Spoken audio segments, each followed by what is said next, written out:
Exclusive, good cop saves dog, gave it back to family, days later, different cop kills it. A family pit bull went from being photographed in the front seat of a police car, to becoming the victim of a police shooting in Hammond, Indiana. By Rachel Blevins, July 15, 2017.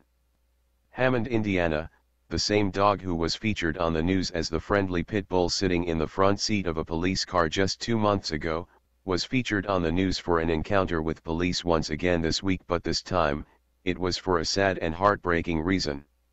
Her name was Lexi, and she was one of 2 pit bulls living at Rock the Sky Fireworks in Hammond. When she ran away in May, she was rescued by an Indiana state trooper. According to a report from the Northwest Indiana Gazette, Trooper Corey Adam had to block traffic as he coaxed the dog to come up to him. The dog was friendly, but scared, and Adam was able to get the dog out of the roadway. Following the rescue, Lexi was photographed sitting in the front seat of Adam's squad car before she was reunited with her family. Lexi's owner and manager at Rock the Sky Fireworks, Jennifer Shannon, told the Free Thought Project that Lexi was used to seeing police officers around the area, and was typically friendly. On Tuesday at 11 a.m., Hammond police officer Daniel Small entered the fireworks shop, while he was in the area inspecting a report of a stolen vehicle. After talking to Shannon's boyfriend and son, Small went to his car to retrieve something, and then encountered Lexi. Advertisement. My dog was not chained, she was originally in the store, and I think the other dog who was chained up to the physical door must have pulled the door open, and she was just sitting outside the door suntanning like she often did, Shannon said. The officer came up to the store, walked past the dogs didn't move.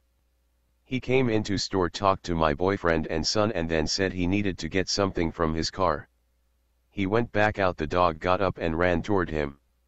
She was super friendly and used to officers and people because it's a fireworks store, and we have over 15 officers that had been petting and playing with her for 3 weeks prior to yesterday. While Shannon does not have a direct recording of the shooting, she does have video from the store's surveillance camera, which shows Lexi running out of the store to meet the officer, and then within seconds running back to the store. Read more.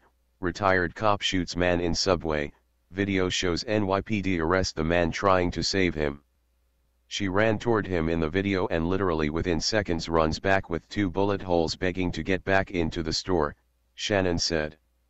When my boyfriend heard the gunshots, he went out back and found her bleeding everywhere.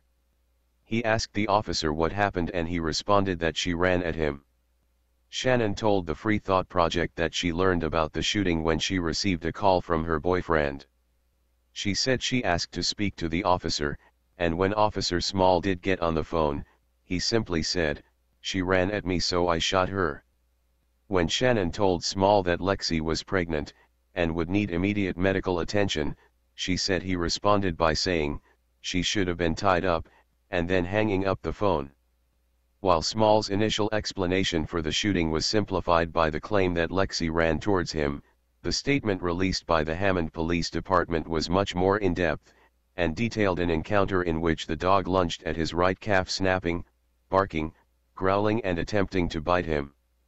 On July 11, 17 at approximately 11:15 a.m., a Hammond police detective responded to the 7500 block of Calumet Avenue as part of a stolen vehicle investigation. When the detective approached the business at this location, a white pit bull breed canine came running out of the building. The detective attempted to walk away from the dog, hoping that it was secure on a leash. The canine continued to run toward the detective. The detective attempted to run away again, hoping that the dog was on a leash, but quickly realized that the dog was not secure. According to the detective, the dog lunged at his right calf, snapping, barking, growling and attempting to bite him. The detective feared for his safety and the safety of anyone near the business who might be passing, and fired at the canine twice with his weapon, striking the dog. The dog ran back into the business. When asked about the dog, the owner of the business confirmed that the dog was not on a leash or chain. The Hammond police detective was in fear for his safety, believing that he was going to be attacked or mauled by the approaching canine, and took the necessary steps to prevent an attack to him or anyone else in the area.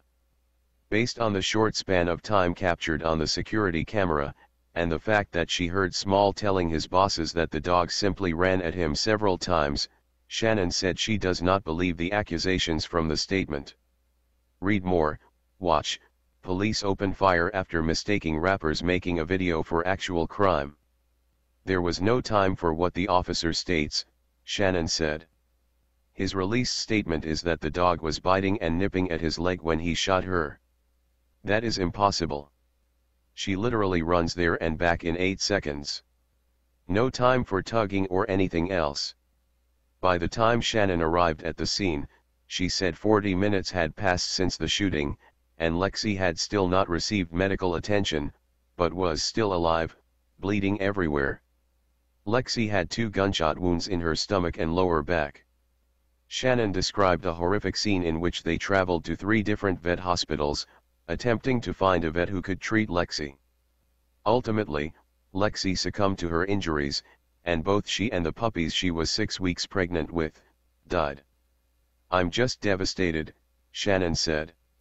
How can he protect the citizens if he's 6'4" and in fear for his life from a 28-pound dog that literally just wanted him to pet her? If that wasn't enough, he told my son that he better put the other dog inside before he shot him too. Shannon said there were 2 witnesses who claimed Lexi presented no threat to the officer.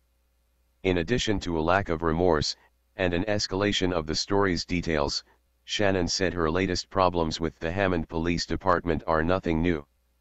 They had the worst attitude in the world, and he literally was the coldest person I have ever met, Shannon said. No remorse, just lies. We only have the dogs because Hammond police have failed miserably at doing their jobs, and we have been robbed 57 times in 10 years, with no arrests to date. Hey Charlotte County, this is Charlotte County Cop Watch, and I wanted to explain what fair use is. You can use pieces of news articles if you're doing it for news reporting, you have commentary, and you're doing it for education purposes. So that's what fair use is, as you can see right here. Another reason why I wanted to make this video is to let you know I have just joined with Patreon. A nice thing with Patreon, I make no money on YouTube. They took the money away years ago, and so this is another way to give, and it's a nice thing too because you can give monthly. You can give $1, $5, $10, whatever. I do 4 to 5 hours a day on trying to wake the sheep up on how corrupt it is and different ways that you can fight the corruption. So Patreon is a way that you can do it, and then of course the old way is still there. Donate to Sheriff County Cop Watch with PayPal or credit card. So keep that in mind. 4 to 5 hours a day. I make no money, but the corruption happened to me and I'm sick of it, so I'm trying to wake people up. But my wife would love it if if we could get some help out there. There's 47,000 subscribers.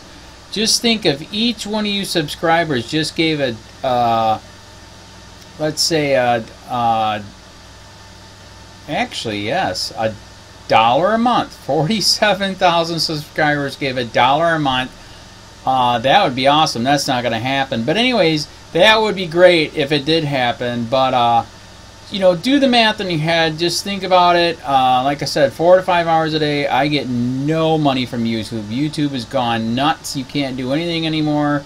They're taking the money away everywhere. So these are a couple different ways that you can still help out with all this time that I put in. And as you know, I'm in a special situation where, at least I can do it, 4 to 5 hours a day. We have a cleaning company during the day. That's what allows me to do this, and we're debt-free. So this is my hobby. I don't go fishing and all that other crap. I try to save the world.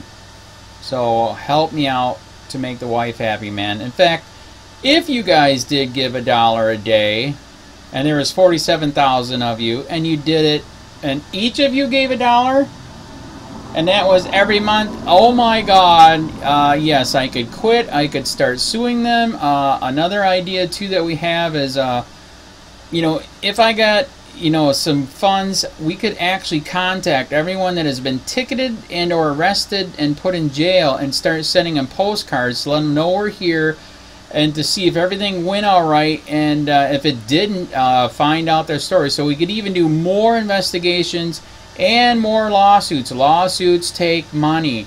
So just think about that. You know, 47,000 of you so far right now. You know, $1 a day. I mean, $1 a month on Patreon, or $5 a month Patreon, 10, 20, whatever. Just do the math in your head. Help out. This is a lot of work every single day. Thanks.